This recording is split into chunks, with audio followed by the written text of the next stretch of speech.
hanya datang untuk mau berjumpa satu sama yang lain, tapi ketika kita keluar dari pintu gereja ini, kita membawa berkas-berkas kebenaran firman Tuhan untuk menjadi berkat.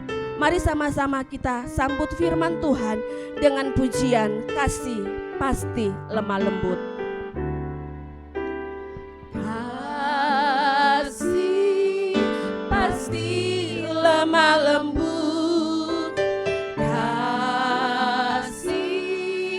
Pasti memaafkan,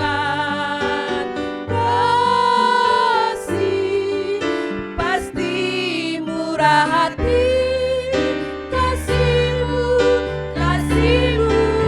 Tuhan, kasih pasti lemah lembut, kasih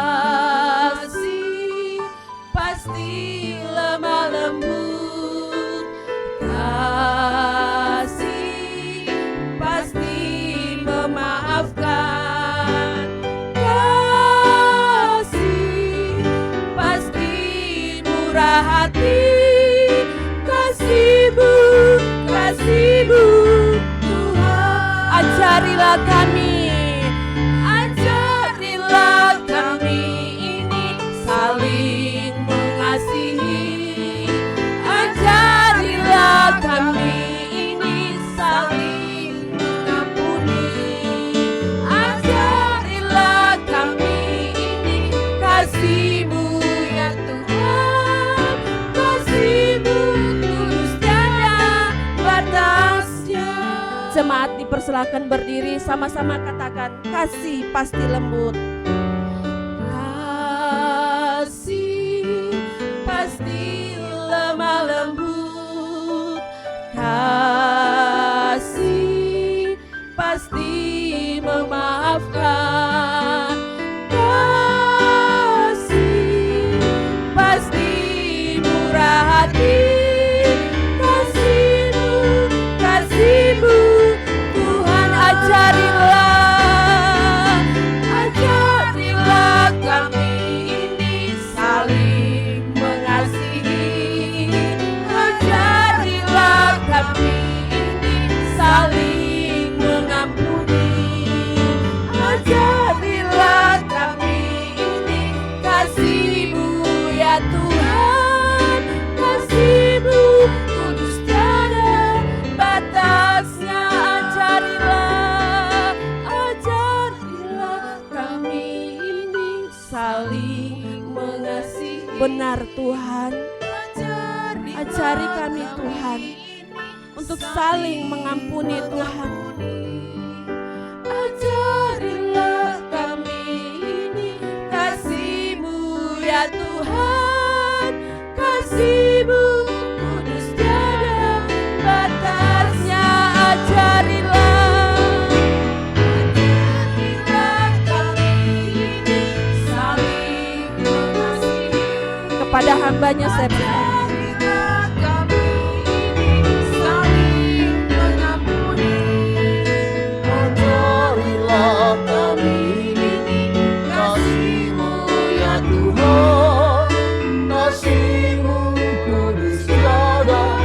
Batasnya,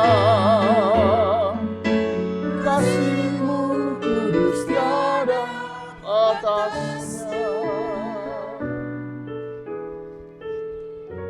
Kami berdiri di hadapan Tuhan pagi hari ini semata-mata karena kasih dan kemurahan Tuhan. Kami mencari wajah Tuhan, mencari kehendak Tuhan, supaya hidup kami sepanjang tahun ke depan seturut dengan mau Tuhan. Kami mau merendahkan diri Tuhan, supaya kami boleh mengenal jalan-jalan-Mu, memahami kepikiran-Mu bagi kami. Namun Tuhan, siapakah kami sehingga kami boleh mengenal Engkau? Layakkan kami, kuduskan kami, sehingga kami boleh berkenan di hadapan Tuhan.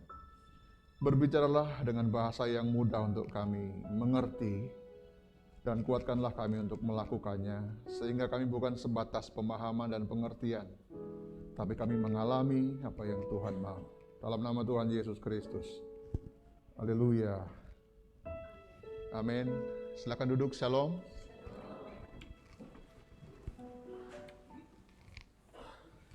Bersama-sama kita akan membuka Matius pasal yang kedua.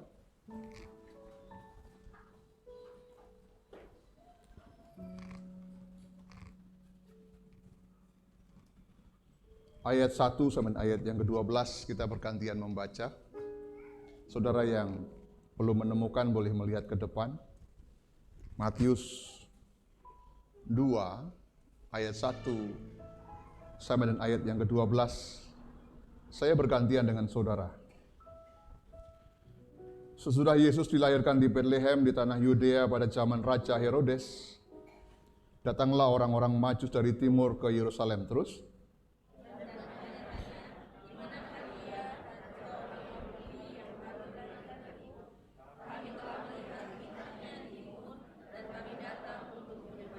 Ketika Raja Herodes mendengar hal itu, terkejutlah ia beserta seluruh Yerusalem. Terus,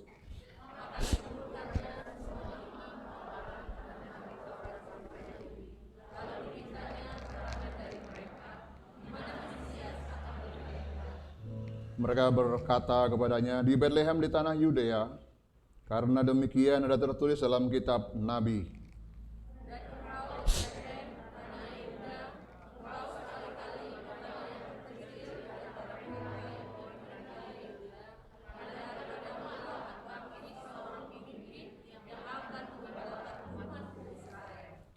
Lalu dengan diam-diam Herodes memanggil orang-orang Majus itu dan dengan teliti bertanya kepada mereka bila mana bintang itu nampak. Terus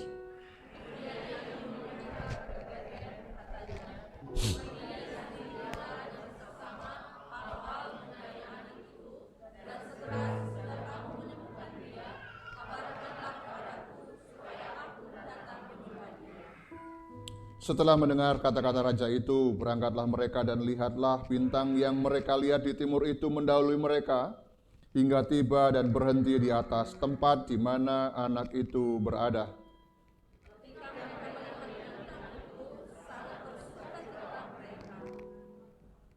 Maka masuklah mereka ke dalam rumah itu dan melihat anak itu bersama Maria ibunya, lalu sujud menyembah dia.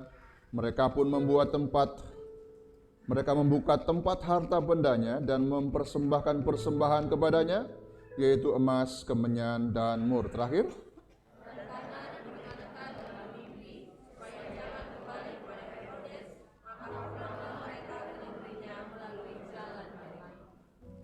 judul firman Tuhan pagi hari ini adalah ketaatan dan penyembahan.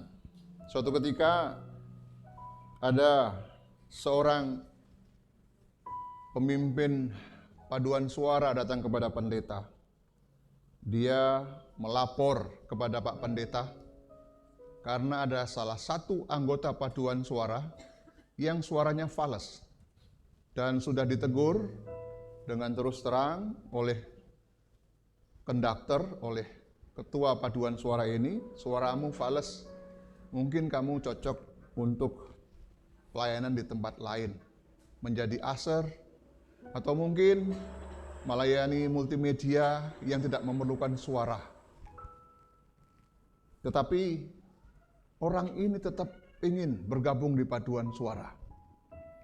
Dan anggota paduan suara yang lain itu sudah mulai melirik, mulai mencibir, mulai menunjukkan sikap yang tidak suka kepada orang yang satu ini, karena dia memaksa untuk menjadi anggota paduan suara, walaupun suaranya fales. Akhirnya Pak Pendeta setelah mendapat laporan itu mendatangi orang ini. Pak Pendeta memberi saran, sebaiknya Anda melayani di tempat lain, artinya di bidang yang lain, bukan di paduan suara. Karena kalau Anda tidak keluar dari paduan suara, maka konduktornya akan mengundurkan diri. Dan ketika konduktor mengundurkan diri, maka semuanya akan bubar, paduan suara akan bubar, katanya. Maka orang ini berkata, Pak Pendeta, anggota paduan suara ini cuma 50 orang. Dan saya mendengar lebih dari 50 orang di gereja ini berkata, khotbahnya Pak Pendeta itu jelek. Tapi Pak Pendeta nggak pernah mengundurkan diri. Bingunglah Pak Pendeta ini.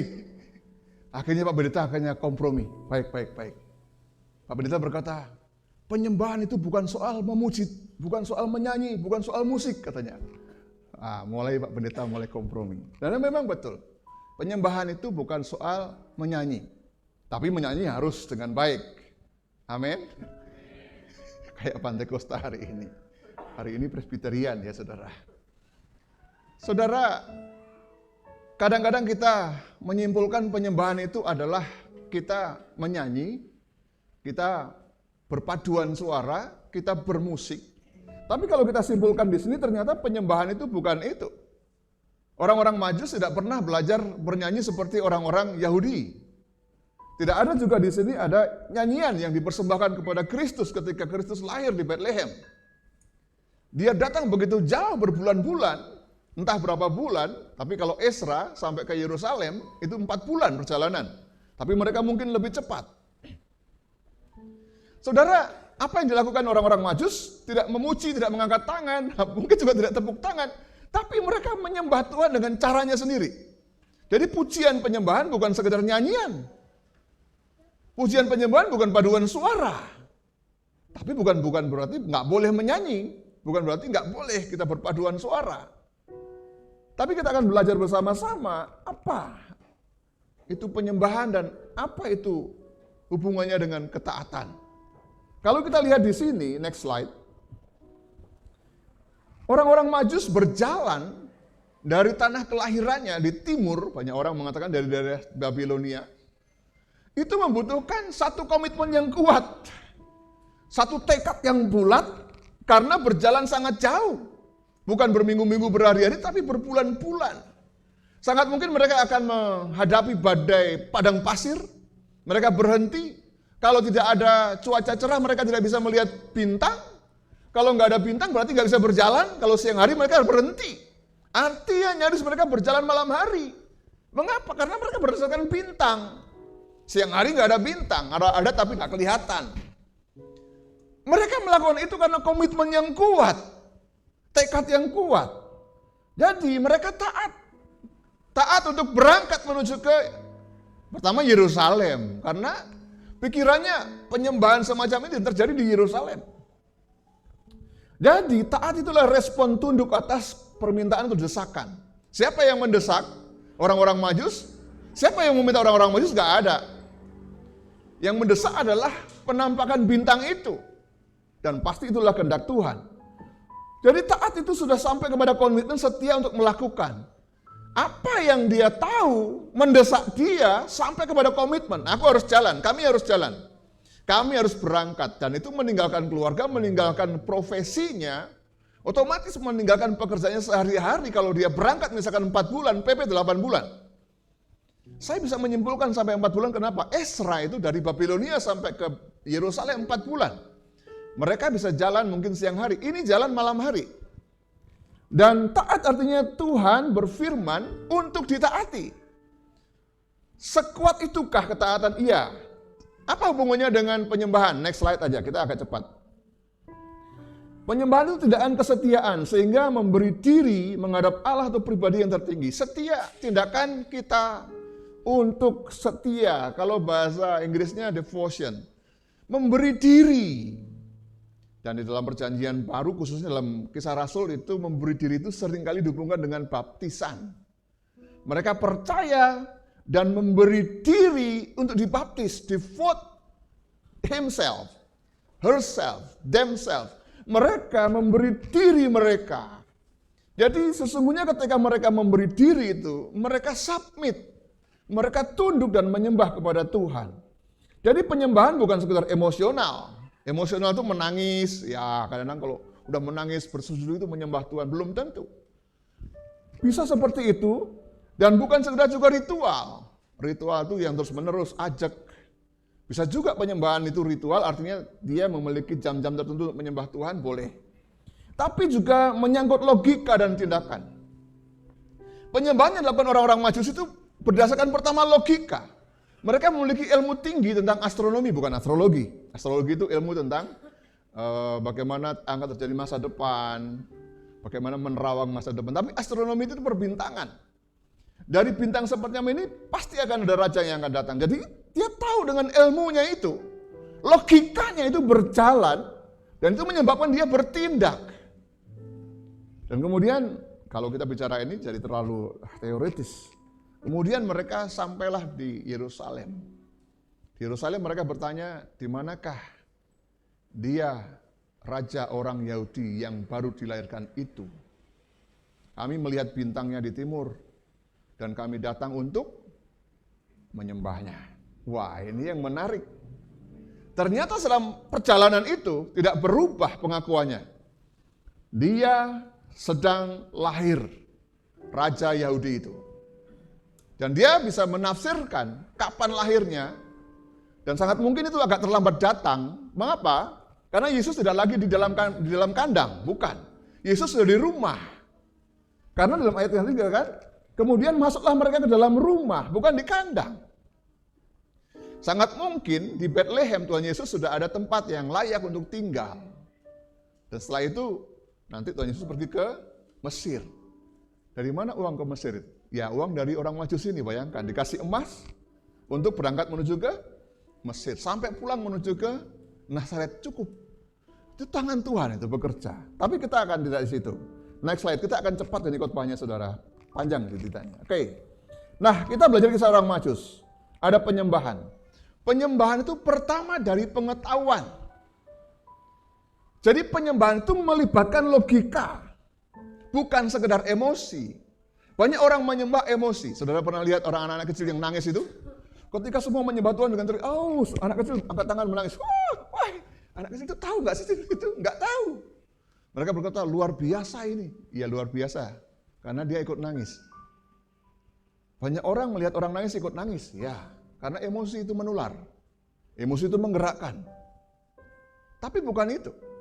Orang Majus digerakkan oleh pengetahuan mereka, logika mereka. Ingat, kita perlu emosi. Betul, emosi itu menggerakkan kita. Dan kita harus pakai emosi, iya. Tapi jangan lupa logika. Orang Majus diawali dengan logika karena orang Majus ini orang pintar. Dari ilmu perbintangannya dia bergerak. Jadi digerakkan oleh karena pengetahuannya. Untuk belajar tentang siapa yang akan lahir dari ilmu perbintangan itu. Setelah pengetahuannya menggerakkan dia mengakui benar dan tidak diragukan lagi. Yang lahir adalah seorang raja. Yesus Kristus itu raja. Ini pengakuan pertama bukan dari orang Israel, bukan dari imam besar. Pengakuan pertama bukan dari kepala imam. Pengakuan justru dari orang Majus, bukan orang Israel. Yesus Kristus dilahirkan sebagai raja. Dia melayani sebagai raja. Masih ingat ketika Yesus masuk ke Yerusalem, Hosana, diberkatilah dia yang datang dalam nama Tuhan, Raja Israel. Bahkan ketika dia mati, Pilatus berkata, tuliskanlah di atas salibnya, inilah Yesus Kristus, Raja orang Yahudi. Yesus Nazarenus Rex Judea, bahasa Latinnya. Dan itu dikatakan jangan tulis begitu. Kata Pilatus apa? Apa yang tertulis tetap tertulis. Dan ketika mati, dia mati sebagai raja. Dan dia akan datang lagi 1 Timotius pasal yang ke-6. Datang sebagai raja di atas segala raja dan tuan di atas segala tuan. Yesus Kristus raja. Dan kami melihat bintangnya di timur. Itu bukti bahwa dia raja. Jadi pengetahuan itu dia punya. Setelah dia pengetahuan, dia pengakuan. Banyak orang menyembah Tuhan tanpa pengakuan. Ingat katanya menyembah Tuhan tanpa pengetahuan. Jadi apa yang diketahui kemudian diakui. Diketahui kemudian diakui. Pengakuannya adalah Yesus Raja. Saya bertanya kepada saudara, kalau Yesus Raja kita harus apa? Di sini teksnya kita harus apa? Di teks ini loh. Yang sering dikatakan itu loh. Menyembah. Kalau Yesus Raja kita harus dan memberi persembahan. Itu sudah mudah sekali. Kalau Yesus Raja kita harus menyembah dan memberi. Kalau saudara ke Bangsal Keraton Yogyakarta itu nggak boleh saudara berjalan kaki di Bangsal Sasono Hinggil itu nggak boleh. Turis ke situ berjalan kaki diseret gitu. Karena harus merangkak di situ. Lepas sendalnya, harus tutup kepalanya. Nggak boleh dengan kepala seperti ini, harus pakai minimal pakai peci nggak boleh, tapi kalau topi nggak boleh, peci boleh. Harus pakai belangkon. Mengapa? Karena sudah masuk ke keraton. Kenapa? Di situ keraton itu kerajaan. Raja itu lancak untuk disembah dan diberi persembahan, upeti. Kalau Yesus Tuhan berarti kita harus melayani, karena dia Tuhan kan? Karena Tuhan kita hamba, oleh karena itu harus melayani. Jadi konsep berpikir semacam itu yang harus kita punya. Orang yang berkata Yesus Tuhan tapi nggak pernah melayani, ya omong kosong juga. Ya, Yesus engkau Raja tapi nggak pernah menyembah Tuhan. Jadi seberapa kita mengetahui satu, mengakui, kemudian nanti tak melakukan, disitulah penyembahan kita. Ini agak pelik, tetapi nggak apa-apa. Kadang-kadang biar kelihatan pintar itu dipelik-pelikan gitu, padahal nggak, sederhana sekali. Jadi pengetahuan membuat kita mengakui siapa Yesus. Setelah kita tahu siapa Yesus, orang-orang Majus itu berkata, kita berangkat karena tujuan kita jelas. Kami datang untuk apa? Menyembah. Kita ke gereja untuk apa? Orang Majus ini perjalanan jauh lebih dari 4 bulan menurut saya. Dan tujuannya jelas, tujuannya lah kami datang untuk menyembah.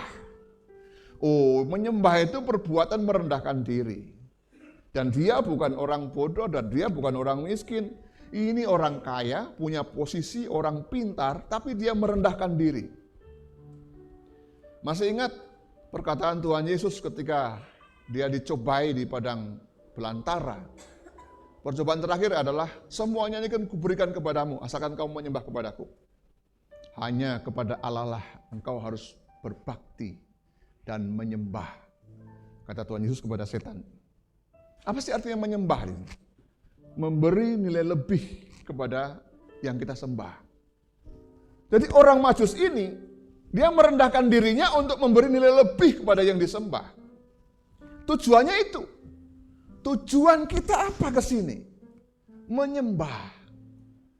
Nah, ketika kita tahu tujuan kita jelas dan kita nggak berubah dengan tujuan kita, kita taat. Di perjalanan itu banyak godaan nggak? Banyak. Kita istirahat dulu ya di dekat oasis, pemandangannya bagus, kita selfie-selfiean dulu di sini ya, terlambat kita. Penyembahan itu adalah tujuan utama orang-orang Majus. Kami datang jauh-jauh menyembah dia. Dan pasti orang ini menyembah bukan dengan tangan kosong. Dalam perjanjian lama, bahkan dalam kebiasaan orang-orang perjanjian lama, orang-orang sekitar situ juga, orang menyembah itu selalu ada persembahan. Masih ingat Abraham membuat mezbah, kemudian memberikan persembahan, kemudian menyembah Tuhan, memanggil nama Tuhan. Selalu ada persembahan. Itu tujuan utama kita adalah menyembah Tuhan dan memberi persembahan kepada Tuhan. Ibadah, worship adalah penyembahan kepada Tuhan dan memberi persembahan kepada Tuhan. Nanti kita akan bahas next slide ayat terakhir. Tapi kita masih di sini. Berangkat dari pengetahuan, logika, bukan sekedar emosi. Kemudian berangkat dari pengakuan, yes, he is king, dia raja. Karena dia raja, maka saya harus menyembah. Karena dia raja, maka saya harus memberikan persembahan. Dan setelah itu menentukan tujuan. Bagaimana? Di mana? Oh, ternyata di Yerusalem, ke arah sana bintangnya. Tujuan ini harus kuat. Kalau tujuan tidak kuat, maka dia akan berbalik. Orang yang kalau nggak punya tujuan yang kuat, dia akan berbalik ketika banyak pesona di tengah jalan. Kami dengan orang-orang Papua itu 10 tahun pelayanan dengan mereka. Teman-teman Papua itu paling jago bola. Bukan hanya cowok, cewek pun juga jago bola. Mereka kalau main bola itu seperti perang. Wih, luar biasa. Sebagian mereka itu panitia Natal. Tanggal 25 itu. Hari Sabtu. Pas ya dengan kemarin. Pas sudah mulai Mau Natalan, panitianya nggak ada. Kita cari-cari, di mana? Pak Tua?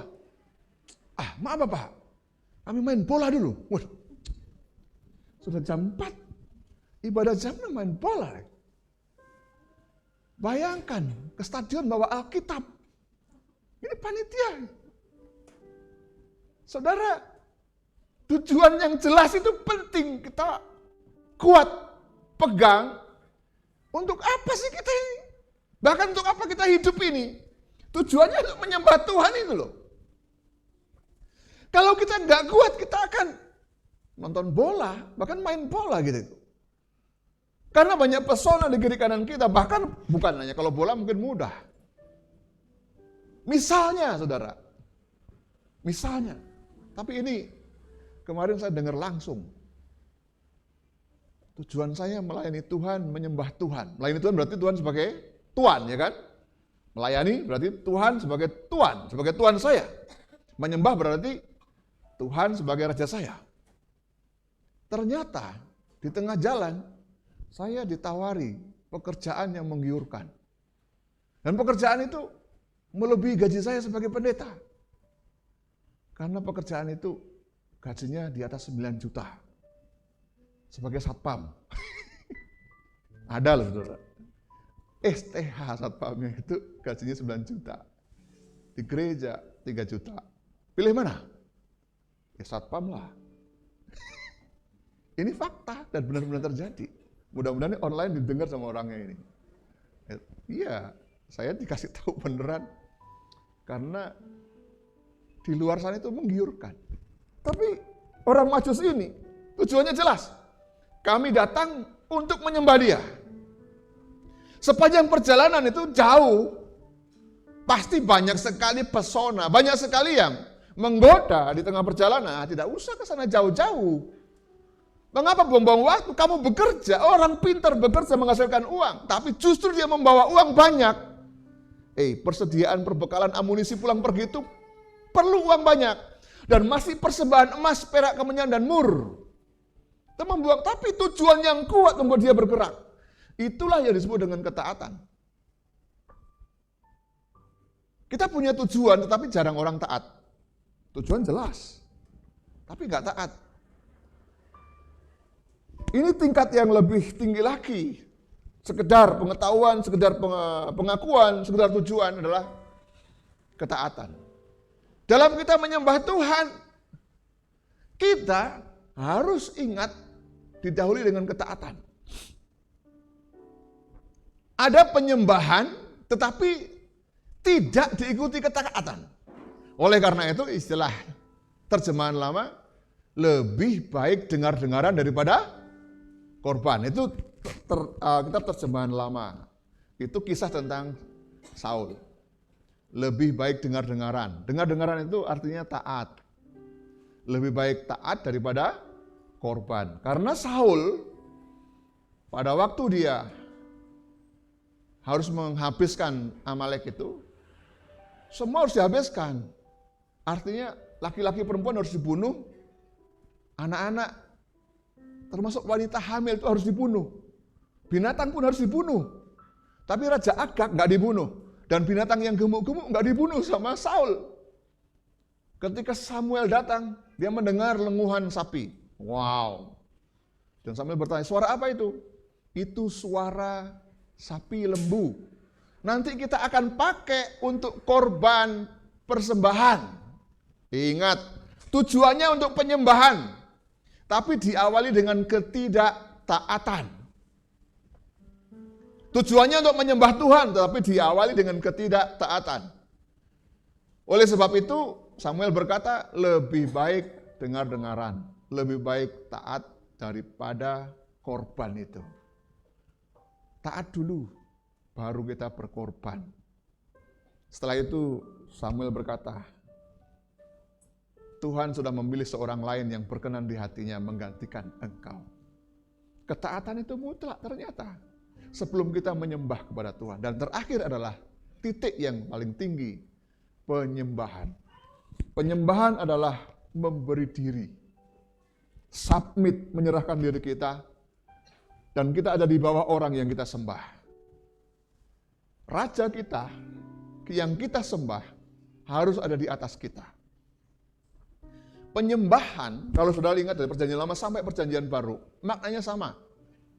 Maknanya nggak berubah. Selalu itu tentang hubungan yang paling intim antara kita dengan Tuhan. Ini istilah yang vulgar mungkin bagi anak-anak muda atau mungkin anak yang masih kecil. Coba perhatikan. Selalu dalam perjanjian lama dan juga dalam Kolose pasal 1. Nanti baca Kolose pasal 1 dan dalam perjanjian lama. Engkau menyembah Allah lain. Itu disebut dengan berzinah dengan menyembah Allah lain. Kenapa ada kata berzinah? Nanti Kolose pasal 1, perzinahan sama dengan penyembahan berhala. Ini apa sih artinya? Selalu penyembahan itu dihubungkan dengan hubungan intim. Disitulah rasa kenal kita dengan Tuhan tuh begitu dalam. Disitulah terjadi Tuhan memperkenalkan dirinya itu ketika penyembahan. Tuhan menyatakan siapa akunya itu ketika penyembahan. Dan penyembahan ini tidak bisa dibayangkan dengan kata-kata. Tuhan menyatakan diri dan kita memperkenalkan diri kita. Bahkan nggak harus dengan pujian, dengan nyanyian. Tapi dengan tindakan kita kelihatan penyembahan kita. Saudara nanti lihat di YouTube. Saya bukan memuja beliau. Tapi dari banyak lagunya saya hafal. Ditulis nanti kalau perlu. Kalau nggak direkam di sini. Namanya J.E. Awandatu. Yang nyanyi lagu El Shaddai. Tahu aku takut itu. Yang mengarang lagu itu. Kemudian juga dia yang ngarang lagu apa lagi? Kau rangkai air mataku, kau rangkai air mataku, gitu. Banyak lagunya. Cari aja The Goldens, itu Awandatu itu. Saudara, satu kali dia koma di rumah sakit dan dia bercerita dalam kesaksian itu. Dia bertemu dengan Tuhan dan Tuhan berkata, kamu tidak mengenal aku. Bayangkan, seorang yang begitu dekat dengan Tuhan, dalam tanda kutip, sampai dilukiskan dalam lagu-lagunya yang memberkati banyak orang itu, Tuhan ngomong sama dia, you do not know me. Makanya setelah dia berjumpa dengan Tuhan itu, dia ngarang lagu menikmati Tuhan. Ku ingin menikmati. Itu. Karena apa? Kamu selalu mencari aku, yang kamu lakukan haruslah kamu menikmati. Apa sih arti menikmati itu? Relationship, hubungan. Kamu mengejar-ngejar aku. Ya boleh sih, tapi enggak, you enggak kenal aku. Yang you perlu adalah katanya, menikmati aku. Wah, itu sebuah kata-kata yang menurut saya levelnya sangat tinggi dan itu diungkapkan dalam lagu terakhirnya dia sebelum dia mati. Penyembahan itu menikmati Tuhan. Dan Tuhan menikmati kita loh. Iya, karena hubungan itu bukan sekedar kita menikmati Tuhan dan Tuhan gak menikmati kita. Enak saja. Ya bukan? Kita menikmati Tuhan. Betapa dalam indahnya. Dan gak bisa dilukis dengan kata-kata. Tapi juga Tuhan menikmati kita. Tapi kalau kita sekedar pengejaran, kita mencari Tuhan, mengejar hadirat Tuhan. Tanpa kita menikmati, kata Tuhan kepada hamba Tuhan ini, you do not know me, kamu gak tahu aku. Betapa kita harus mengalami penyembahan itu lebih dalam lagi. Kadang-kadang kita hanya pengetahuan, pengakuan, bahkan kita bertujuan sampai ke gereja, kita taat, tapi kita gak sampai kepada menikmati Tuhan.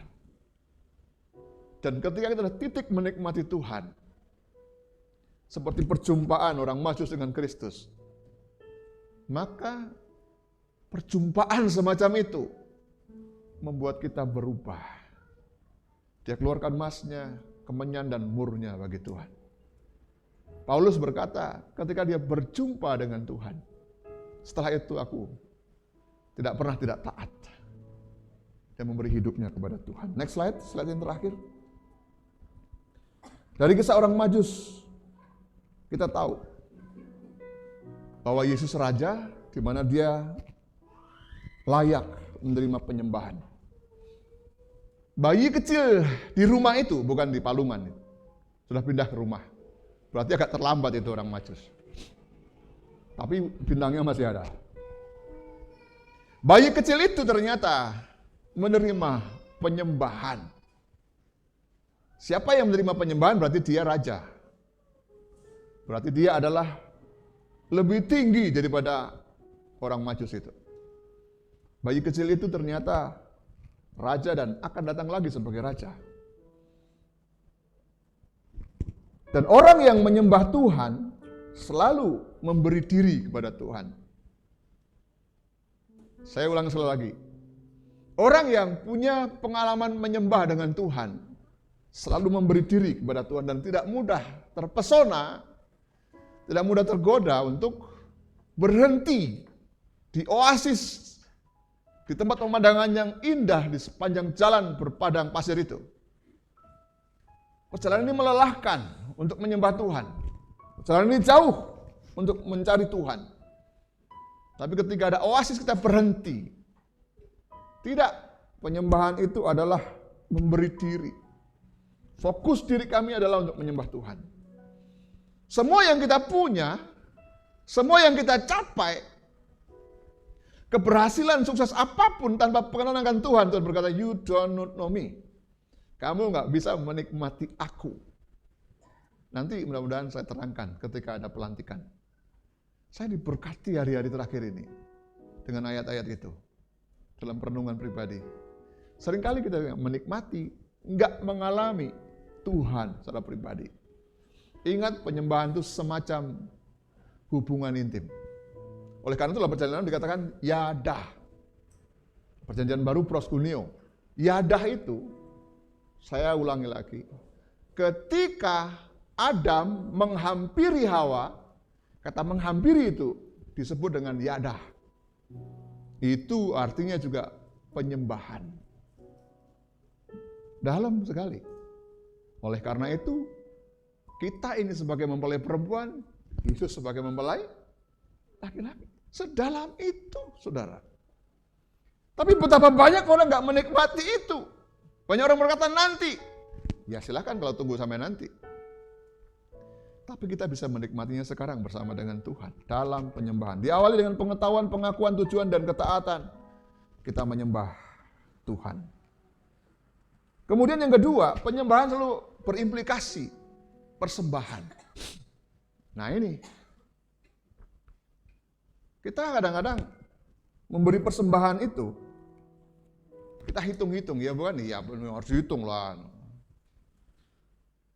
Kadang-kadang keliru juga. Di sini 50.000, di sini 10.000. Waktu persembahan keliru. Menyesalnya minta ampun. Aduh Tuhan, keliru tadi itu. Nggak jadi kita makan bakso kita kan. Tinggal 10.000 kan. Saya pernah begitu ngalami, makanya saya ceritakan. Saya pelayanan di Jogja, waktu itu saya masih mahasiswa Salatiga. Benar-benar nggak bisa pulang, karena pulang itu memerlukan lebih dari 10.000. 50.000, 10.000. Keliru. Wah, kata malaikat rasa, no. Ya. Akhirnya saya nebeng orang pulang ke Salatiga itu. Bayangkan, saudara. Orang Yahudi itu kena pelit. Kalau mau persembahan, uang koin itu, kalau ini yang keluar nanti angka, berarti untuk Tuhan. Kalau yang keluar gambar, untuk saya. Dia koinnya dinaikkan dulu. Ternyata gambar, berarti nggak persembahan. Hitungnya minta ampun kan? Orang yang mengalami penyembahan dengan Tuhan nggak seperti itu. Seorang bapak memberikan 2 koin kepada anaknya. 2 koin masing-masing 1.000. Sekolah minggu. 2.000, yang 1.000 untuk kamu, yang 1.000 untuk Tuhan. Koin kecil itu. Wah, senang sekali anak itu dapat 1.000. Yang 1.000 untuk Tuhan, yang 1.000 untuk dia. Ketika dia berangkat sekolah minggu, lari dari motor itu, dia jatuh. Jatuh itu koinnya jatuh ke dalam lubang got itu, saudara. Drainase itu. 1.000 jatuh. Dia berdoa, Tuhan, uangmu jatuh, uangku tidak. Kan gitu. Enaknya begitu. Yang jatuh itu uangnya Tuhan, yang tidak uang saya. Dasar pelit, nggak tahu dari mana itu. Orang tuanya nggak ngajarin. tapi mungkin mempraktekkan, ya kan? Karena dia belajar seperti itu. Orang yang menyembah Tuhan mengeluarkan emasnya, bayangkan. Ini bukan khotbah minta saudara. Nanti kira saya minta, enggak, saya nggak minta uang. Tapi kalau saya menghitung persembahan, nggak usah, nggak jadi ngomong lah, nggak enak. Tapi dari penyembahan kita kelihatan apakah kita, dari persembahan kita kelihatan apakah kita menyembah Allah atau tidak.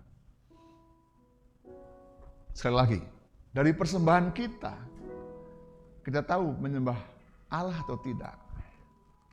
Ini penting. Pak, penyembahan itu nggak selalu identik dengan persembahan. Tapi raja layak menerima penyembahan dan persembahan. Dalam perjanjian lama selalu persembahan dan penyembahan. Selalu ada mezbah, ada binatang yang dipersembahkan dan menyembah Tuhan. Dalam perjanjian baru sama, persembahan dan penyembahan. Jadi seberapa kita mengenal Tuhan, seberapa kita menikmati Tuhan, segitu kita memberikan persembahan. Wah, nggak harus dipaksa, saudara. Ini nggak ada. Dan saya nggak mau menjadi teologia kemakmuran. Nanti kalau saya memberikan persembahan, saya akan raya-raya. Janganlah. Kita arisan sama Tuhan, nggak enak gitu. Tuhan, saya persembahan segini, kembalikan lagi. Enggak, bukan itu. Hati kita itu kelihatan milik siapa ketika kita memberikan persembahan. Ini penting, kenapa? Karena ternyata ketaatan dengan penyembahan itu berkaitan erat. Kira-kira saudara pernah berpikir enggak? Saya pernah berpikir. Ketika orang maju sampai ke rumah itu, ternyata rumahnya jelek. Padahal dia sudah berjumpa dengan Herodes, raja juga. Ternyata yang saya sembah bukan anaknya Herodes, bukan di istana, dan bukan kaya. Kalau begitu, jadi nggak saya memberikan persembahan? Keyakinan itu penting. Mengapa dia yakin? Karena pengetahuan, pengakuan, kemudian ketaatan, dan membuat dia sangat yakin. Dan dia memberikan persembahan. Saya tidak salah memberikan persembahan ini. Dan itu berhubungan dengan pengalaman dia. Saudara, apa yang harus kita terapkan di sini? Ini penting. Bagaimana menyembah Tuhan? Apakah harus sama dengan orang Majus itu? Kita berlutut? Wah, ini memaksa orang berlutut. Bukan. Perjalanan itu membutuhkan proses yang panjang untuk sampai kepada penyembahan. Ingat baik-baik. Dimulai dari pengetahuan kita, kemudian pengakuan kita. Sekali lagi, kalau saudara mengaku Yesus Raja, pasti saudara menyembah Tuhan. Dan kemudian kalau saudara mengaku, pasti kita punya tujuan. Tujuan hidup saya adalah untuk memuliakan Tuhan. Di kiri kanan saudara banyak pesona. Banyak sekali godaan untuk tidak menyembah Tuhan. Memberi diri kepada Tuhan. Dibutuhkan sebuah ketaatan untuk tetap menyembah Tuhan. Dan diperlukan perjumpaan pribadi dengan Tuhan. Orang yang berjumpa pribadi dengan Tuhan, itu adalah orang yang menikmati Tuhan. Yang menikmati hadirat Tuhan. Apakah perjumpaan pribadi itu harus sama seperti orang maju, sama seperti Saulus? Enggak. Pernahkah kita merasakan dorongan kuat sehari-hari kita untuk melakukan penyembahan kepada Tuhan? Bukankah kita sering disuruh angkat tangan ketika nyetir mobil? Hanya angkat tangan. Rasanya di situ bukan sendiri kita. Dulu ada bunda, sekarang sendiri. Tapi rasanya nggak sendiri. Angkat tangan saja. Dan nggak ada pujian di situ. Nggak ada juga lagu rohani yang disetel. Tapi rasanya saya sedang tidak sendiri, Tuhan. And thank you Lord Jesus. for being with me. Terima kasih sudah bersama-sama dengan saya. Bukankah kita sering dikatakan atau didorong oleh Roh Kudus untuk bilang, thank you Lord.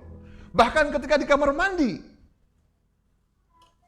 saya sering nakal ketika teman-teman kami dulu ketika jadi pengerja itu bukan hanya 2 asistennya pendeta itu. Saya itu salah 6-nya, jadi ada 7 atau 8 asisten di gereja. Kalau mandi kan ngantri. Ketika mandi teman saya bilang, oh Lord Jesus thank you, makasih Tuhan. Saya bilang, sama-sama, cepetan. Dia menyembah Tuhan di kamar mandi. Tuhan terima kasih, sama-sama, cepetan. Kadang-kadang teman saya itu merasakan hadirat Tuhan di kamar mandi. Ya, thank you Lord Jesus for being so good. Terima kasih. Kenapa dia menikmati Tuhan? Itu yang perlu kita pikir, karena proses pengetahuan, pengakuan, tujuan, taat, sampai dengan hari-hari dia itu menikmati Tuhan. Dan itu terpancar ketika dia sedang dihempas oleh masalah yang besar. Terpancar ketika dia sedang mengalami musibah yang begitu pedih, seperti yang juga pernah saya alami. Dia kuat. Dan saya katakan, engkau jauh lebih kuat daripada yang saya rasakan. Karena dia menikmati kebersamaan dengan Tuhan. Perjumpaan itu bukan hanya seperti Majus, seperti Saulus, tapi almost every day dia menikmati Tuhan. Ini yang perlu kita terapkan dalam hidup kita. Mengapa kita ada di sini? Kita menyembah Tuhan. Ketaatan harus dilalui sampai kepada penyembahan. Kita sudah taat, tapi carilah Tuhan dan nikmatilah Tuhan. Tuhan ngomong kepada si Awandatu, you don't know me, kamu tidak tahu saya, kamu tidak mengenal saya. Dan Awandatu menciptakan lagu yang terakhir, kau ingin menikmati Tuhan. Kiranya Tuhan menolong kita sampai kita betul-betul merasakan kenikmatan bersama dengan Tuhan. Kita berdoa. Terima kasih Tuhan Yesus untuk kesempatan kami boleh memahami tentang tujuan Kau menciptakan kami adalah supaya kami boleh dengan pengetahuan kami mengenal Tuhan, mengakui Engkau sebagai Raja kami, dan kami boleh belajar untuk memiliki tujuan hidup, yaitu memberi nilai lebih kepada Engkau dengan penyembahan kami. Dan kami taat, selalu taat, apapun yang kami lakukan, kami akan menyembah dan menikmati Tuhan. Mungkin masalah kami besar, mungkin persoalan kami sangat berat, sehingga kami gak menikmati Tuhan. Tapi kami percaya Tuhan lebih besar dari masalah kami, dan Tuhan lebih hebat dari persoalan kami. Dan kami di tengah-tengah masalah itu akan tetap menikmati Tuhan. Mengangkat tangan kami, mengangkat hati kami, sekalipun tanpa nyanyian, sekalipun tanpa pujian, tapi hati kami terangkat ke hadirat Tuhan. Dan kami akan sering merasakan kami tidak sendiri, karena Engkau sendiri Tuhan yang menyertai kami, dan bukan malaikat, tapi Engkau sendiri yang menyertai kami, dan Engkau yang kami nikmati berjalan bersama-sama dengan kami. Berkati jemaat Tuhan di tempat ini yang memahami, yang mengakui, bahkan yang men-setting tujuannya untuk menyembah Tuhan. Buat mereka taat dan menikmati Tuhan dalam hari-hari mereka. Dalam nama Tuhan Yesus Kristus, hamba berdoa dan mengucap syukur. Haleluya. Amin. Saudara, kita akan bersama-sama